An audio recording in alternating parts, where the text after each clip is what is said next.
Mental Health Alliance. So, Rand Paul was right.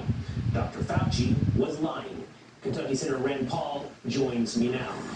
Senator, thanks for jumping on the show with us tonight. Do you feel vindicated? Well, yeah, but it's not really about me. It's ultimately about the safety of the country and the world. You know, if 5 million people died from a virus that came out of a lab, wouldn't we want to know? Wouldn't we want to try to prevent this from happening again? You know, they've experimented with other viruses that are much more deadly.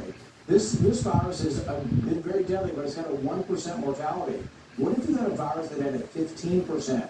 They're also experimenting with the MERS virus. This is a coronavirus from the early 2000s that had a 50% mortality. And here's what they say. They still to this day are trying to get around the truth. They say, well, it was unexpected that it gained function.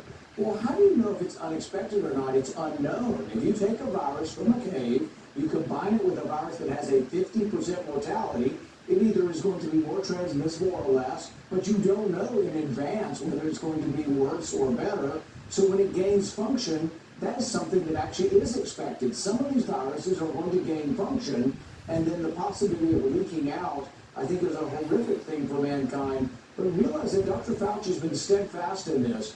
He said early on, even back to 2012, that should a scientist catch one of these diseases and spread it as a pandemic, that the collective accumulation of science would be worth the deaths of the people who died. And that's the question people need to ask him, but nobody on the left will ask him, was it worth 5 million people dying? Good question.